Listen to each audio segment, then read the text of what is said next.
ওম শান্তি। আজ 19শে জুলাই 2024 বাবার অমূল্য প্রাতঃমূল্যি শুনব। আজকের মূল্যিতে বাবা বলেন, মিঠে মিঠে বাচ্চে, তোমাদের ডবল মুকুটধারী রাজা হতে হবে। সুতরাং খুব সার্ভিস, খুব সেবা করো, প্রজা তৈরি করো। সঙ্গম যুগে তোমাদের শুধু সার্ভিসই করতে হবে, এতেই কল্যাণ রয়েছে। আজকের মূল্যের প্রশ্ন, পুরানো দুনিয়া বিনাশ হওয়ার আগে প্রত্যেককে কোন অলঙ্কারে সজ্জিত হতে হবে? উত্তর, তোমরা বাচ্চারা যোগবল দ্বারা নিজেদের অলঙ্কৃত করে তোলো। এই যোগবলের দ্বারাই সমগ্র বিশ্ব পবিত্র হবে। তোমাদের এখন বানপ্রস্থে যেতে হবে, সেই জন্য এই শরীরের শৃঙ্গারের প্রয়োজন নেই। এই শরীর তো ওয়ার্থ নট এ প্যানি, কানা করিও মূল্য নেই। এখন আমরা জেনেছি আমরা এই সৃষ্টির ঘোর অন্ধকারে গভীর রাতে রয়েছি। তো রাতে কেউ সাজগোজ করে না, রাতে সবাই ভালো ভালো পোশাক গয়নাগাটি খুলে হালকা ড্রেস পরে ঘুমায়। তো আমরা এখন আমাদের সমস্ত গয়নাগাটি অলংকার শিব বাবার ব্যাংকে জমা রেখে হালকা জামা কাপড় পরে এ রাতটুকু কাটিয়ে দেব। এর প্রতি আসক্তি মিটিয়ে ফেলো। তো এই শরীর, একে এখন সমস্ত অলংকার, সমস্ত ভারী ভারী জিনিসের থেকে মুক্ত করে ফেলো, আসক্তি কমিয়ে ফেলো। বিনাশের আগে বাবার মতো দয়াশীল হয়ে নিজেকে আর অন্যদেরও অলংকৃত করে তোলো। অন্ধের লাঠি হয়ে ওঠো। আমরা পৃথিবীতে যে শ্রেষ্ঠ কর্ম করতে এসেছি, এটাই হলো সেই শ্রেষ্ঠ কর্ম, অন্ধের লাঠি হয়ে সঠিক রাস্তা দেখানো। ওম শান্তি। এখন তো বাচ্চারা ভালোভাবেই বুঝতে পেরেছে যে বাবা আসেন পবিত্র হওয়ার পথ বলে দিতে। ওনাকে আহ্বান করাই হয় এই একটি বিষয়ের জন্য যে তুমি এসে আমাদের পবিত্র করে তোলো। কেননা পবিত্র দুনিয়া অতীত হয়ে গেছে, এখন দুনিয়া পতিত হয়ে গেছে। তো সকালবেলা সবাই আমরা কত সুন্দর থাকি, কোনো মেকআপ লাগে না, কোনো সাজগোজ লাগে না, সবাই কি সুন্দর পবিত্র। যত দিনের সময় এগিয়ে যায়, দিন শেষ হয় রাতের দিকে, সবাইকে মেকআপ লাগাতে হয়, সাজগোজ করতে হয়, কারণ সেই পবিত্রতা, সেই সৌন্দর্যতা রাতে থাকে না। তো আমাদেরও এই একই অবস্থা সৃষ্টিতে। সত্যযুগ সকাল, তখন সবাই দেবী দেবতা, কত সুন্দর। আর কলিযুগ রাত, এখন সবাই মেকআপ লাগায়। তো এই রাতে সবাই নোংরা হয়ে যায়। তো বাবা এসেই এই নোংরাকে পরিষ্কার করতে পারেন। তো বাবা বলছেন, পবিত্র দুনিয়া কবে অতীত হয়েছে, কত সময় অতিক্রান্ত হয়ে গেছে, এসব কেউই জানে না। তোমরা বাচ্চারা জানো বাবা এই শরীরে, এই ব্রহ্মার শরীরে এসেছেন। তোমরাই আহ্বান করে বলেছ, বাবা তুমি এসে আমাদের অর্থাৎ পতিতদের পথ বলে দাও। আমরা কিভাবে পবিত্র হব? এটা তো জানো আমরা পবিত্র দুনিয়াতে ছিলাম, এখন পতিত দুনিয়াতে আছি। এখন এই দুনিয়া পরিবর্তন হতে চলেছে। এই দুনিয়ার আয়ু সময়সীমা কত, পুরানো দুনিয়ার আয়ু কতদিন ছিল, এটা তো কেউই জানে না। যখন তোমরা পাকা বিল্ডিং তৈরি করে থাকো, তখন বলতে পারো এটা এত দিনের।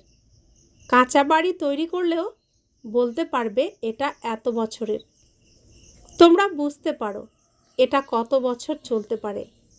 মানুষ তো জানেই না এই সম্পূর্ণ বিশ্বের আয়ু কতদিন। নিশ্চয়ই বাবাকে এসেই বলতে হবে। বাবা বলেন, বাচ্চারা এখন এই পুরানো পতিত দুনিয়া শেষ হতে চলেছে, নবনির্মিত পবিত্র দুনিয়া স্থাপন হতে চলেছে। নবনির্মিত দুনিয়াতে অল্প সংখ্যক মানুষ থাকবে। নতুন দুনিয়া হলো সত্যযুগ, যাকে সুখধাম বলা হয়ে থাকে। এ হলো দুঃখধাম, এর শেষ অবশ্যই হতে হবে। তারপর আবার সুখধাম ইতিহাসের পুনরাবৃত্তি হবে। সবাইকে এটা বোঝাতে হবে। বাবা ডাইরেকশন দিয়ে বলেন, নিজেকে আত্মা মনে করে বাবাকে স্মরণ করো। তারপর অন্যদেরও এই পথের হদিশ বলে দাও। লৌকিক পিতাকে সবাই জানে, পারলৌকিক পিতাকে কেউ জানে না। সর্বব্যাপী বলে থাকে, কচ্ছ মৎস্য অবতার এমনকি 84 লক্ষ জনির মধ্যেও নিয়ে গেছে। দুনিয়াতে কেউই পারলৌকিক বাবাকে জানে না। বাবাকে জানলেই সব বুঝতে পারবে। তিনি যদি নুড়ি পাথরে অবস্থান করে থাকেন, তবে তো তার অবিনাশী উত্তরাধিকারের প্রশ্নই আসে না। দেবতাদের পূজা করে, কিন্তু তাদের বৃত্তি সম্পর্কে কেউই জানে না, সম্পূর্ণরূপে এই বিষয়ে অজ্ঞ। সুতরাং সর্বপ্রথম মূল বিষয় হলো বোঝানো। শুধুমাত্র চিত্র দ্বারা কেউ বুঝতে পারবে না। মানুষ বিচারে না পিতাকে জানে, না রচনাকে জানে, যে প্রারম্ভিক অবস্থা থেকে কিভাবে এই রচনা রচিত হয়েছে। গীতা আমরা সবাই শুনেছি, সবাই শুনি, না পড়লেও শুনেছি, কারণ গীতা মাইক লাগিয়ে অনুষ্ঠিত হয়, তো কানে তো সবারই এসেছে। তো গীতাতেই ভগবান বলছেন, আমি জন্ম মৃত্যু রহিত, আমি নিজ মায়া বলে নিজেকে সৃষ্টি করি, আমি আমার পরিচয় দিই, আর তিনি পরিচয় না দিলে তাকে কেউ জানতে পারে না, বুঝতে পারে না, চিনতে পারে না। এই কথাটা বাস্তবে কত সত্যি। সায়েন্স এত এগিয়ে গেছে, চাঁদে মঙ্গল গ্রহে চলে গেছে, পৌঁছে গেছে, কিন্তু ভগবানকে কেউই প্রমাণ করতে পারেনি, বা ভগবানের খোঁজ কেউ করতেও পারেনি। খোঁজ করলেও কেউ পৌঁছাতে পারেনি, কেউ সঠিকভাবে ভগবানের কথা বলতে পারেনি। সেই ভগবান নিজে নিজের পরিচয় দিচ্ছেন, আমি তোমাদের পিতা, আমি তোমাদের বাবা। তো সেই পরিচয় পেয়ে কোটির মধ্যে কেউ কেউ তাকে চিনতে পারছে, জানতে পারছে, বুঝতে পারছে। তো গীতার কথা কতটা সত্যি, আর তাই আজ প্রমাণ হয়ে গেল। তো সেই পিতা সকলের জন্যই মেসেজ দিচ্ছেন, আমি এসেছি, আমি তোমাদের পিতা, তোমাদের দুঃখ থেকে মুক্ত করতে এসেছি। তো তার কথা শুনে তার কাছে কজন আসে? তার কথা শুনে তারপরও সবাই রাবণের দুনিয়ায় সুখ খোঁজে, তার কাছে আসতে চায় না, ভয় পায়। তো গীতার সেই শ্লোক আজ কতটা প্রমাণিত। তো বাবা বলছেন, দেবতাদের রাজ্য কবে ছিল? যাদের পূজা করে কিছুই জানে না। ওরা ভাবে লক্ষ বছর ধরে সূর্যবংশী রাজধানী চলেছে, তারপর চন্দ্রবংশীয় লক্ষ বছর ধরে চলেছে। একেই বলে অজ্ঞানতা। এখন তোমাদের অর্থাৎ বাচ্চাদেরকে বাবা এসে সব ব্যাখ্যা করে বুঝিয়েছেন। তোমরাও তারপর এর পুনরাবৃত্তি করে থাকো। বাবাও তো রিপিট করেন।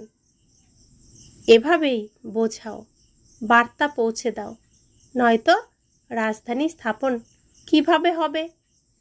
এখানে বসে থাকলে চলবে না। হ্যাঁ, ঘরে বসে আছে যারা, তাদেরও প্রয়োজন। ওরা তো ড্রামা অনুসারে বসে আছে। যজ্ঞের রক্ষণাবেক্ষণেরও তো প্রয়োজন আছে। বাবার কাছে কত বাচ্চারা আসে মিলিত হওয়ার জন্য, কেননা শিব বাবার কাছ থেকেই অবিনাশী উত্তরাধিকার প্রাপ্ত করতে হবে। লৌকিক বাবার কাছে বাচ্চা যখন আসে, সে জানে পিতার কাছ থেকে তার উত্তরাধিকার নিতে হবে। কন্যা আসলেও সে তো অর্ধেক অংশীদার হবে। সত্যযুগে সম্পত্তি অধিকারের জন্য কোনো বিবাদ, লড়াই ঝগড়া ইত্যাদি হয় না। এখানে তো কাম বিকার নিয়েও ঝগড়া হয়। সত্যযুগে 5 ভূতের বিকার কোনো অস্তিত্ব থাকে না। সত্যযুগে বিকারের কোনো অস্তিত্বই থাকে না। সেই যুগ হলো নির্বিকারী যুগ, যেখানে এখান থেকে যে নির্বিকারী হতে পারবে সেই যেতে পারবে। তো ভগবান এসে, পিতা এসে সকলকে বিকার মুক্ত করছেন, নির্বিকারী করছেন। যে সম্পূর্ণ নির্বিকারী হবে সেই যেতে পারবে সত্যযুগে।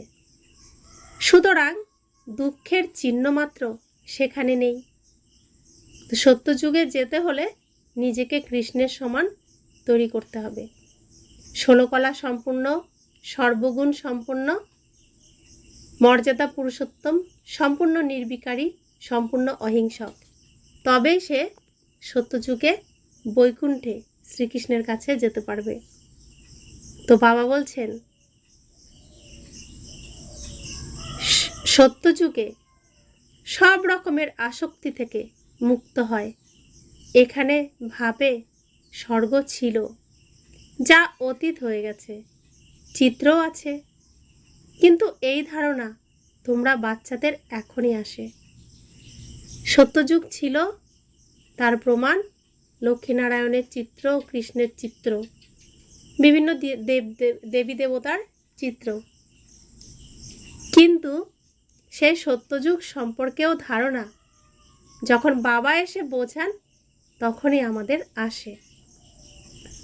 তোমরা জানো এই চক্র প্রতি 5000 বছর পর পুনরায় রিপিট হয়ে থাকে। অর্থাৎ এই ঈশ্বরীয় বিশ্ববিদ্যালয় প্রত্যেক কল্পে একবারই খোলে।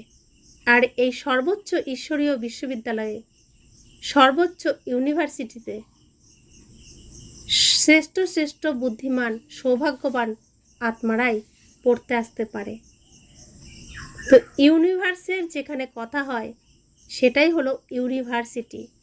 তাই ঈশ্বরীয় বিশ্ববিদ্যালয়, ঈশ্বরীয় ইউনিভার্সিটি সত্যিকারের সর্বোচ্চ ইউনিভার্সিটি, সত্যিকারের ইউনিভার্সিটি, যেখানে সম্পূর্ণ ইউনিভার্সের কথা হয়। তো লৌকিকে ইউনিভার্সিটি নাম রাখে, কিন্তু সেখানে ইউনিভার্সের কথা হয় না, কোনো সাবজেক্ট নিয়ে কথা হয়। কিন্তু সর্বোচ্চ বিশ্ববিদ্যালয়ে, ইউনিভার্সিটিতে ইউনিভার্সেরই পড়াশোনা করানো হয়।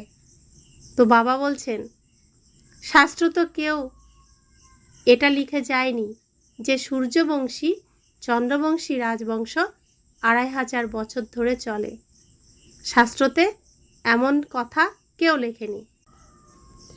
ব্রহ্মা বাবা সংবাদপত্রে পড়েছিলেন যে বড়োদার রাজভবনে, গুজরাতের বর্তমান নাম ভদোদরা, সে রাজভবনে রামায়ণ পাঠ হচ্ছে। যে কোনো রকম প্রাকৃতিক দুর্যোগ এলে মানুষ তখন সম্পূর্ণরূপে ভক্তিতে নিযুক্ত হয়ে পড়ে ভগবানকে সন্তুষ্ট করার জন্য। ভগবান এভাবে সন্তুষ্ট হন না, এটাও ড্রামায় নির্ধারিত। ভক্তিতে ভগবান কখনো খুশি হন না। তোমরা বাচ্চারা জানো, অর্ধকল্প ধরে ভক্তি চলে। ওরা নিজেরাই নিজেদের দুঃখের কারণ হয়। ভক্তি করতে করতে সব কিছু শেষ করে দেয়। ভক্তি অর্থাৎ ঘুষ দেওয়া। আমরা কি জেনেছি এতদিন? ভগবানকে সন্তুষ্ট করা। সন্তুষ্ট করতে কি? তুমি আমার এটা করে দাও, আমি তোমাকে এটা দেব। তুমি আমার এটা করে দাও, আমি তোমাকে এই করব। তো আমরা ঘুষ দিতাম ভগবানকে নিজের স্বার্থের জন্য। নিঃস্বার্থভাবে কখনোই আমরা পুজো করি না। হ্যাঁ, কেউ কেউ করে, কিন্তু তবুও সেখানে সুখ শান্তি প্রাপ্ত করার জন্য, অভাব অনটন দূর করার জন্য পূজা করে। সেই মনোভাব নিয়ে জ্ঞানেও আসে অনেকে। তো ভক্তি করতে গিয়ে, ঘুষ দিতে গিয়ে ভগবানকে আমরা কি করেছি? সব শেষ করেছি। বাবা বলছেন, এ ব্যাপারে খুব অল্প সংখ্যকই বুঝবে। যে বাচ্চারা সার্ভিস করে তারাই খবর দিতে থাকে, বোঝানো হয়ে থাকে এ হলো ঈশ্বরীয় পরিবার। ঈশ্বর তো দাতা, উনি কিছুই গ্রহণ করেন না, ওনাকে কেউ কিছু দিতে পারে না, বরং সব নষ্ট করতে থাকে। বাবা তোমাদের অর্থাৎ বিকে বাচ্চাদের জিজ্ঞাসা করেন, তোমাদের কত ধন ঐশ্বর্য দিয়েছিলাম, তোমাদের স্বর্গের মালিক বানিয়েছিলাম, সেসব কি করেছ? এত কাঙ্গাল কি করে হয়েছ? এখন আবার এসেছি, তোমরা পদ্মগুণ ভাগ্যশালী হয়ে উঠছ। মানুষ তো এসব বিষয়ে কিছুই জানে না। তো বাবা আমাদের সত্য পিতা, আর বাচ্চারা কাঙ্গাল হয়েছে, তো তিনি কি ভালো থাকতে পারেন?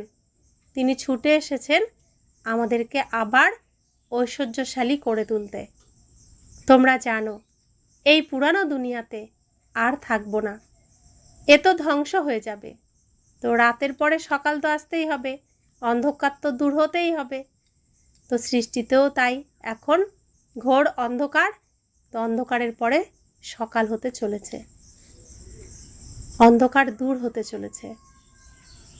তো মানুষের কাছে যত অর্থই থাক না কেন, তা কারো কাজে আসবে না। যখন বিনাশ হবে তখন সব শেষ হয়ে যাবে। অনেক মাইলের উপর বড় বড় সব বিল্ডিং তৈরি হয়েছে, এত সম্পদ সবই ধ্বংস হয়ে যাবে। কেননা তোমরা জানো যে যখন আমাদের রাজ্য ছিল তখন অন্য কিছু ছিল না, ওখানে অগাধ ধন ছিল, সত্যযুগে অগাধ ধন ছিল। জ্ঞানে অগ্রসর হওয়ার সাথে সাথে তোমরা প্রত্যক্ষ করতে পারবে কি কি ঘটতে চলেছে। গভর্নমেন্ট কত সোনা রূপা অর্থ ইত্যাদি আছে তার বাজেট পেশ করে, ঘোষণা করে থাকে এই বাজেটে এত খরচ হবে। বারুদের জন্য কত খরচা করে থাকে, কিন্তু এর থেকে আয় তো কিছুই হয় না। বারুদ রেখে দেওয়ার জিনিস নয়, রাখা হয় সোনা রূপা। গোল্ডেন এজ দুনিয়াতে কয়েনও সোনার হয়। যখন গোল্ডেন এজ হয় মানুষের, তখন তাদের টাকা কড়িও সোনার হয়, কয়েনও সোনার হয়। সিলভার এজে কয়েন হয় রূপার। যখন ত্রেতা আসে, রূপার যুগ, তখন আবার কয়েন হয়ে যায় রূপার। ওখানে অগাধ ধন ঐশ্বর্য থাকে। তারপর কম হতে হতে এখন দেখো কি বেরিয়েছে, কাগজের নোট। বিদেশেও কাগজের নোট। কাগজ তো কোনো কাজের জিনিস নয়, তবে আর কি থাকলো? এত বড় বড় বিল্ডিং সব শেষ হয়ে যাবে। সেই জন্যই বাবা বলেন, মিষ্টি মিষ্টি বাচ্চারা, যা কিছু দেখছো মনে করো এসব কিছুই নেই, এ সবই তো ধ্বংস হয়ে যাবে। শরীরও পুরানো, কানাকড়িও মূল্য নেই। কেউ যত সুন্দরী হোক না কেন, এই দুনিয়া অল্প সময়ের জন্য আছে। তো যে যতই সুন্দরী হোক না কেন, সবাই বৃদ্ধ, কেউ যুবক বা বাচ্চা নয়, কারণ শেষ সময় সবারই। তো এই দুনিয়া আর একটু সময়ের জন্য আছে, অর্থাৎ এই রাত ঘোর অন্ধকার আর একটু সময়ের জন্য আছে। এরপর সকাল, সব কিছু সুন্দর হয়ে যাবে, সব কিছু নতুন হয়ে যাবে। তো বাবা বলছেন এই দুনিয়া অল্প সময়ের জন্য আছে, কোনো নিশ্চয়তা নেই। বসে বসেই মানুষের হার্ট ফেল হয়ে যায়। মানুষের জীবনের কোনো নিশ্চয়তা নেই। সত্যযুগে এসব কিছুই হবে না। যোগবল দ্বারা তোমাদের শরীর কল্পতরুর মতো দীর্ঘস্থায়ী হবে। এখন তোমরা বাচ্চারা তোমাদের বাবাকে পেয়েছ। বাবা বলেন এই দুনিয়াতে তোমাদের আর থাকার প্রয়োজন নেই। এ হলো ছি ছি দুনিয়া, নোংরা দুনিয়া। এখন যোগবল দ্বারা নিজেদের অলঙ্কৃত করতে হবে। ওখানে সন্তানও যোগবল দ্বারাই জন্ম নেবে, বিকারের কোনো ব্যাপারই নেই। যোগবলের দ্বারাই তোমরা সম্পূর্ণ বিশ্বকে পবিত্র করে তোলো। বাকি বিষয় এমন কিছুই বড় নয়। এসব বিষয় তারাই বুঝবে যারা নিজ বংশের হবে, ঈশ্বরীয় পরিবারভুক্ত হবে। অবশিষ্ট যারা থাকবে তাদের শান্তিধামে যেতে হবে, ওটাই হলো প্রকৃত ঘর। কিন্তু মানুষ তাকে ঘর বলে ভাবেই না। ওরা বলে একজন আত্মা সেখানে যায়, অন্য এক আত্মা নিচে নেমে আসে।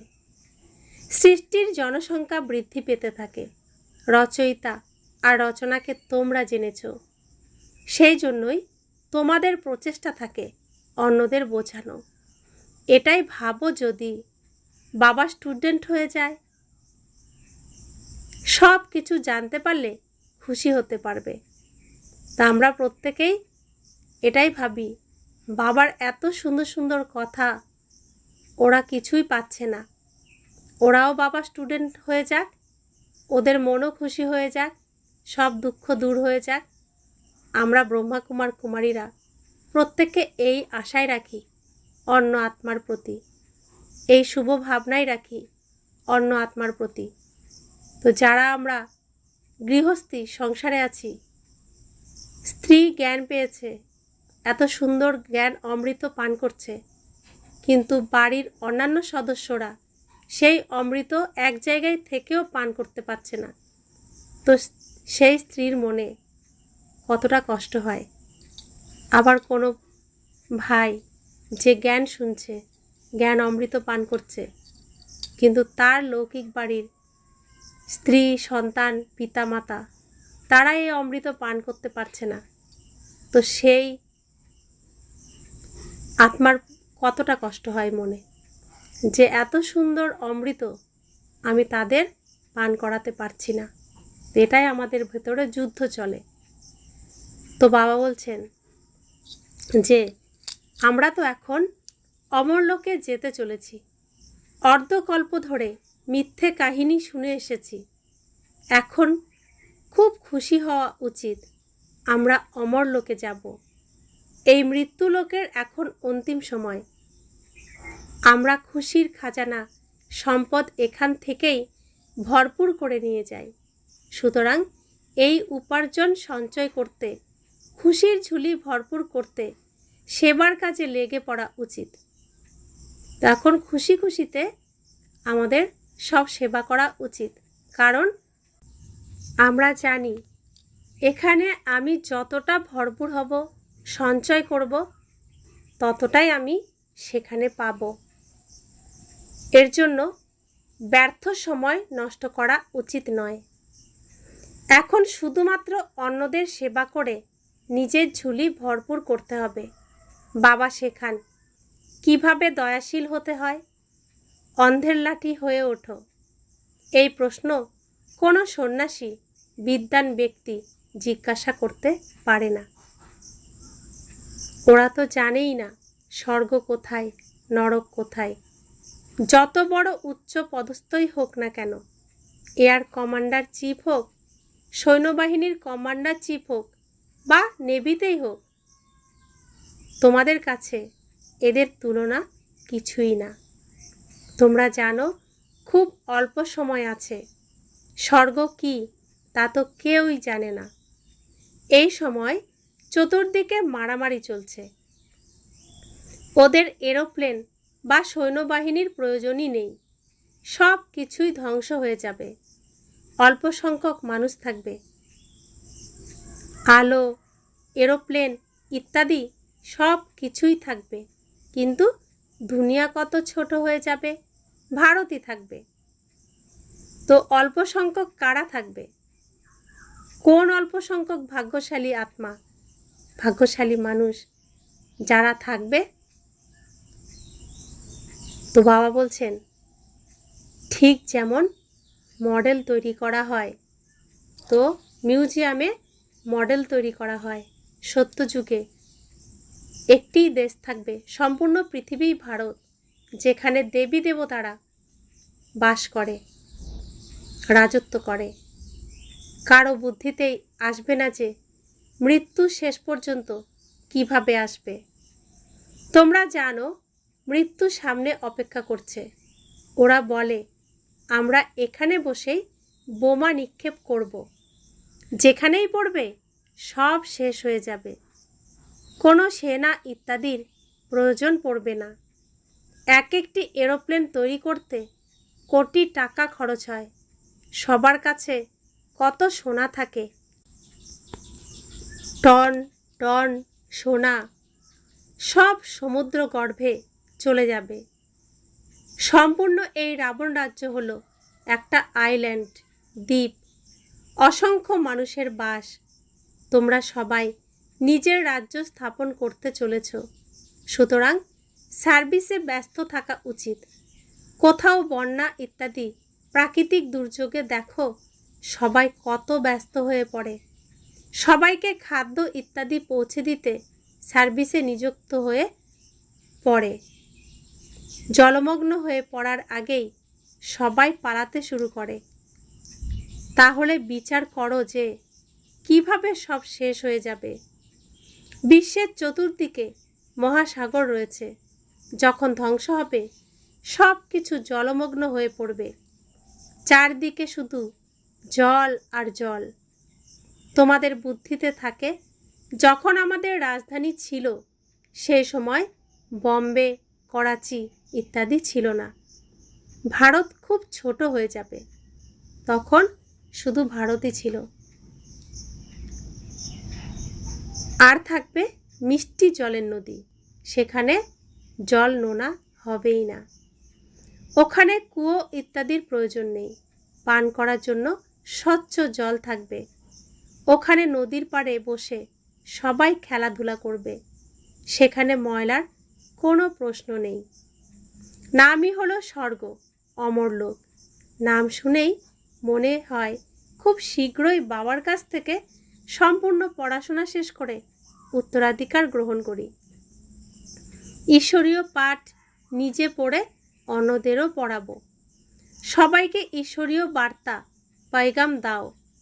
কল্পপূর্বে যারা উত্তরাধিকার প্রাপ্ত করেছিল তারাই গ্রহণ করবে। তারা পুরুষার্থ করতে থাকে, কারণ বেচারারা তো বাবাকেই জানে না। বাবা বলেন পবিত্র হও। যারা হাতে স্বর্গ পেতে চলেছে তারা কেন পবিত্র থাকবে না? তাদের বলো কেন আমরা এক জন্মের জন্য পবিত্র হব না, যখন আমরা বিশ্বের বাদশাহী পেতে চলেছি। বাবা এসেছেন, তিনি বলছেন এই যে তুমি ঈশ্বরীয় কুলে জন্মগ্রহণ করলে, এইটুকু সময় তুমি আমার সন্তান। তো প্রত্যেকে তোমরা ভাই ভাই, একদম নিজ স্বরূপে আত্মারূপে তুমি আমার সংসারে আমার আলোহে থাকো। এই সময় তোমরা পবিত্র হয়ে যাও, শুধু এইটুকু সময়। বাকি সামনে আবার যে যুগ আসতে চলেছে, সত্যযুগের শুরু থেকে কলিযুগের অন্তিম সময়, যতক্ষণ না বাবার পরিবারে আসছি ততক্ষণ পর্যন্তই আমরা সম্বন্ধ সম্পর্কে গৃহস্থেই থাকব। তাহলে এইটুকু সময় কেন পবিত্র থাকতে পারবো না? পবিত্র থাকলে আমি বিশ্বের মালিক হব, মহারাজা হব, তো তাও আবার 21 জন্মের জন্য। তো বাবা বলছেন তোমরা এই অন্তিম জন্মে পবিত্র হলে পবিত্র দুনিয়ার মালিক হতে পারবে 21 জন্মের জন্য। শুধুমাত্র এই একটি জন্ম আমার শ্রীমতে চলো। রাখি বন্ধনও এরই চিহ্ন বহন করে। তবে কেন আমরা পবিত্র থাকতে পারবো না? অসীম জগতের বাবা অঙ্গীকার করছেন। বাবাই ভারতকে স্বর্গের উত্তরাধিকার দিয়েছিলেন, যাকে সুখধাম বলা হয়। অগাধ সুখ ছিল, এখন হলো দুঃখধাম। যদি কোনো একজন বিশিষ্ট ব্যক্তিকে ব্যাখ্যা করে বোঝাতে পারো, তবে অন্যরাও তোমার কথা শুনবে। যোগযুক্ত স্থিতিতে বোঝালে সবাই সময়কেও ভুলে যাবে। 15 থেকে 20 মিনিটের পরিবর্তে ঘন্টার পর ঘন্টা ধরে ধরে শুনতে থাকবে। কিন্তু সেই শক্তি থাকা প্রয়োজন। দেহ অভিমান থাকা উচিত নয়। এখানে শুধু সার্ভিস করতে হবে, তবেই কল্যাণ হবে। তোমরা রাজা হবে, কিন্তু প্রজা কোথায় তৈরি করেছ? বাবা কি এমনিই মস্তকে উষ্ণিস পাগড়ি রাখবেন? বাবা কি মস্তকে এমনি উষ্ণিস পাগড়ি রাখবেন? প্রজা কি কখনো ডবল মুকুটধারী হয়? তোমাদের লক্ষ্যই হলো ডবল মুকুটধারী হওয়া। বাবা বাচ্চাদের উৎসাহিত করেন। জন্ম জন্মান্তরের পাপ মাথায় জমা হয়ে আছে, তা শুধুমাত্র যোগবল দ্বারাই মিটবে। এই জন্মে কি কি করেছ সে তো তোমরা বুঝতেই পারছো। পাপ বিনষ্ট করার জন্যই যোগ ইত্যাদি শেখানো হয়। এটা শুধু এ জন্মের জন্যই নয়। তমপ্রধান থেকে শতপ্রধান হওয়ার যুক্তি বাবা বসে বুঝিয়ে বলেন। বাকি কৃপা ইত্যাদি চাইবার হলে সাধুদের কাছে যাও। আমাদের পিতা, সত্য পিতা, আসল পিতা, তিনি তার সন্তানদের দয়া করেন না, করুণা করেন না। তিনি সুখের পথ বলে দেন। যে পথে গেলে আমরা সুখের সন্ধান পাব, সুখে জীবন অতিবাহিত করতে পারবো, সেই রাস্তা বলে দেন। তো বাবার যা সবই আমার, তাই তার কাছ থেকে কিছু চাইতে হয় না, অধিকারের সাথে নিয়ে নিতে হয়। তো বাবার সব কিছুই তো আমার। তো বাবা সুখের সাগর, তো আমি মাস্টার সুখের সাগর। বাবা শক্তির সাগর, আমি মাস্টার সর্বশক্তিমান। বাবা জ্ঞানের সাগর, আমি মাস্টার জ্ঞান সূর্য। তো প্রত্যেকটি জিনিস বাবার যা সবটাই আমার, তা আমি নিজের অধিকারে নিয়ে নেব। अच्छा, मीठे मीठे सिखिला दे बच्चों प्रति मात पिता बाप दादा का याद प्यार और गुड मॉर्निंग। रूहानी बाप की रूहानी बच्चों को नमस्ते। हम रूहानी बच्चों की रूहानी मात पिता बाप दादा को याद प्यार गुड मॉर्निंग और नमस्ते नमस्ते नमस्ते। शुक्रिया बाबा, शुक्रिया बाबा, शुक्रिया। धारणार जोन्नो मुख्य सार। प्रथम, अमरलोके जाওয়ার জন্য সঙ্গমেই খুশির খাজানা ভরপুর করতে হবে। সময় নষ্ট করা উচিত নয়। নিজের ঝুলি ভরপুর করে দয়াশীল হয়ে অন্ধের লাঠি হয়ে উঠতে হবে। তো বাবা বলছেন, অমরলোকে সবাই খুশিতে থাকে। তুমি এখানে সম্পূর্ণ খুশি প্রাপ্ত করলে তবেই তুমি ওখানে যেতে পারবে। এতটুকু দুঃখ অসন্তুষ্টতা তোমার মধ্যে থাকলে, এতটুকু বিকারের অংশ যদি তোমার মধ্যে থাকে, তুমি সেই দুনিয়ায় যেতে পারবে না। তো যা করতে হবে তোমাকে এখানেই করতে হবে, যা হতে হবে তোমাকে এখানেই হতে হবে। দ্বিতীয়, হাতে স্বর্গ অধিগ্রহণ করার জন্য অবশ্যই পবিত্র হতে হবে। নিজেকে শতপ্রধান করে তোলার জন্য যুক্তি রচনা করে নিজেই নিজেকে কৃপা করতে হবে, যোগবল জমা করতে হবে। তো বাবা বলছেন, পথ আমি দেখাবো, চলতে তো তোমাকেই হবে। খাজানা আমি দেখাবো, তো প্রাপ্ত তো তোমাকেই করতে হবে। তোমার নিজের হাতে তোমাকে নিজেই তুলে নিতে হবে। আমি দিলে তো সবাইকেই দিতে হবে। আমি সবার জন্য রেখে দিয়েছি, যে যত পারো নিয়ে নাও। তো তার জন্য বাবার সাথে আমার যোগাযোগ রাখতে হবে, যোগ রাখতে হবে। তো যত আমার যোগ থাকবে বাবার সাথে, তত আমি এই সম্পত্তিগুলো, বাবার সমস্ত সম্পত্তি আমি পাবো।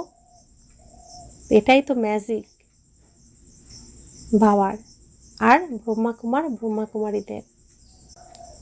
বরদান, হুজুরকে সদা সাথে রেখে কম্বাইন স্বরূপের অনুভবকারী বিশেষ পাঠধারী ভব। বাচ্চারা যখন হৃদয় থেকে বলে বাবা, তো তৎক্ষণাৎ দিলারাম হাজির হয়ে যান। এই জন্য বলা হয় হুজুর হাজির। আর বিশেষ আত্মারা তো হলোই কম্বাইন্ড। ভক্তরা বলে যে যেদিকেই তাকাই সেদিকেই শুধু তুমি আর তুমি। আর বাচ্চারা বলে আমরা যা কিছু করি, যেখানেই যাই, বাবা সাথেই থাকেন। তো ভক্তির কথা আর জ্ঞানের কথা রাত দিনের পার্থক্য। ভক্তিতে যারা ভক্ত, যারা সন্ন্যাসী, তারা বলে যেদিকেই তাকাই শুধু তুমি আর তুমি।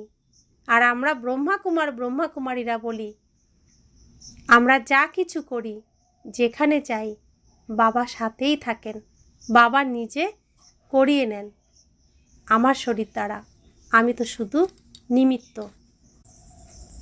বলা হয় করণ করাবন হার। তো করণ হার আর করাবন হার কম্বাইন্ড হয়ে গেল। এই স্মৃতিতে থেকে যে আত্মারা পার্ট প্লে করে তারা বিশেষ পাঠধারী হয়ে যায়। তো করাবন হার করাচ্ছেন, আমি করণ হার করে যাচ্ছি। তো করছেন তিনি, নাম হচ্ছে আমার। এই তো আমাদের পিতা। তিনি সামনে আসেন না, বাচ্চাদেরকে সব সময় শ্রেষ্ঠ জায়গায় শ্রেষ্ঠ স্থানে রাখেন। তার প্রমাণ শিব মন্দিরে গেলে শিবলিঙ্গ থাকে মাটিতে, আর মহেশ্বরের মূর্তি, শঙ্করের মূর্তি থাকে উপরে। তো শঙ্কর শিবের রচনা, তো তার সন্তান, তার রচনা থাকে উপরে, তাকেই সবাই দেখে। আর শিব আমাদের পিতা, তিনি থাকেন মাটিতে, তার প্রতি কারো নজরই থাকে না। তো এই আমাদের পিতা, যিনি সর্বস্ব তার সন্তানদের দিয়ে দেন, নিজের জন্য কিছুই রাখেন না। এই পৃথিবীতে এসে অভিনয় করার জন্য তার বস্ত্রটুকুও রাখেন না। এই আমাদের পিতা। তো পিতা হলে এমন হতে হবে, স্বামী হলে এমন হতে হবে, বন্ধু হলে এমন হতে হবে। তাই তো সবাই শিবের মতো পতি চায়। তো বাবা বলছেন যে সবসময় পিতা আমার সাথে আছেন, আমি যে রূপে চাই তিনি সেই রূপেই আমার সাথে আছেন। তো যে আত্মা, যে বাচ্চা এইভাবে পিতাকে সাথে রাখবে, সেই বিশেষ পাঠধারী হয়ে যায়। স্লোগান, নিজেকে এই পুরানো দুনিয়াতে গেস্ট মনে করে থাকো, তাহলে পুরানো সংস্কার আর সংকল্পগুলিকে গেট আউট করতে পারবে। তা আমরা বাড়ির থেকে এখানে এসেছি পড়াশোনা করতে, কর্ম করতে, আবার আমাকে বাড়ি ফিরে যেতে হবে। তো যেমন বাড়ির থেকে মানুষ বিদেশে চাকরি করতে যায়, আবার ফিরে তো তাকে বাড়িতেই আসতে হয়। তো তার মনে থাকে ওটা আমার ঘর, ওটা আমার দেশ, ওখানে আমার পরিবার, তো ওখানে আমাকে ফিরতে হবে। তাই মৃত্যু হলেও শরীরকে সেখানে নিয়ে আসা হয়। তো আমরাও পরমধাম থেকে এসেছি এই পৃথিবীতে পরের দেশে, অতিথি হয়ে এসেছি। আমাকে আমার যে সংস্কার, আমার যে আচরণ, সেই আচরণের থেকে পরের আচরণের দ্বারা প্রভাবিত না হয়ে আমি নিজের সংস্কারগুলিকে নিজে সঠিকভাবে রেখে আমার নিজের স্বরূপে আমাকে নিজের বাড়িতে ফিরতে হবে। তো এইটুকু মনে রাখলে তবে এই দুনিয়ার কোনো সংস্কার আমাকে আর প্রভাবিত করতে পারবে না। আর সবটাই হলো মায়া। এই দুনিয়ার সমস্ত সংস্কারই হলো মায়া। মায়া সবসময় তার দিকেই আকর্ষিত করে। আর আমি কে, আমি কি, আমার কি গুণ, আমার কি সংস্কার, আমার কি আচার আচরণ, সবটাই এখন আমি জানি। আর সেটাই আমাকে রেখে এই দুনিয়াতে, এই পরের রাজ্যে চলতে হবে। তবে মায়া আমার থেকে অনেক দূর থাকবে, কাছে আসতে পারবে না, মায়ার প্রভাব আমার উপর পড়বে না। তো বাবা আমাদের কত সুন্দর করে প্রত্যেক দিন শেখান, এভাবে চলবে, এভাবে করবে, এভাবে বলবে, এইভাবে উঠবে, এইভাবে বসবে, এটা খাবে, এটা দেখবে। তো আঙুল ধরে ধরে তিনি আমাদেরকে শেখান। তো তিনি আমাদের সব সময় সাথে থাকেন আর গাইড করেন। তো এরকম পিতা, এরকম স্বামী, এরকম সন্তান, এরকম বন্ধু, এরকম ভাই যে হবে সেই তো প্রকৃত। তো সে একমাত্র আমাদের পিতা। যখন যেই রূপে আমরা চাই তিনি সেই রূপে আমাদের সেবা করেন, বাচ্চাদেরকে নমস্তে বলেন। তো এমন পিতা, সত্য পিতা, সত্য প্রেম, সত্য ভালোবাসা, সত্য স্নেহ, সত্য সাথ, সত্য সাথী আর কেউ হতে পারবে না। তাই তার সাথে ওঠা, তার সাথে চলা, তার সাথে বলা, যে এই শ্রীমতে চলবে সেই তো বৈকুণ্ঠ লাভ করবে। ওম শান্তি।